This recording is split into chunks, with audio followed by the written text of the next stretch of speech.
So our company got really involved in the issue of litter in the context of plastics in the ocean. So for the last 5 years now, we've been actively pursuing work, particularly with young people, in relation to prevention of that for the future, in a regenerative tourism sense, where you make a place better than what you found it. And we had been working in the Pacific Rim, actually, in combination with Australia, New Zealand, Hawaii and Japan, a program with students and young people talking about how the young next generation can actively play a part in reducing that plastics in the ocean in this particular context. And it's work that we're really passionate about and want to continue to do, which is why we're so aligned to, do cooperative work with Take 3 for the Sea where the opportunity exists.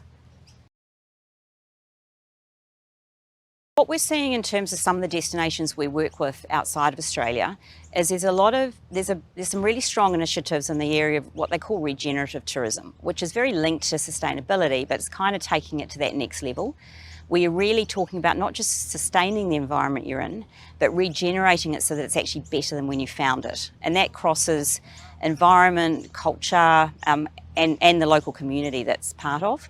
And so I think destinations like New Zealand and Hawaii, who we work with really closely, are probably a little bit further along the line with that than Australia is so far. I'm hoping that will start to change, because they're really working with their operators to make sure that they're creating experiences that really address those aspects, and to some extent managing the flow of visitors, reducing them in some sense. There's not as many as before, so they're actually choosing to give up that economic benefit.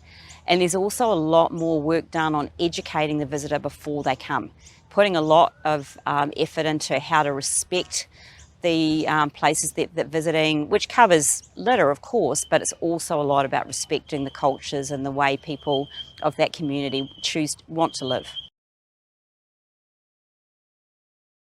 There is a collective movement to do something about how these environments sustain, and part of that is ensuring that the things that damage them, we hear a lot about things like single-use plastics, for one example, and sure, that is a big part of litter.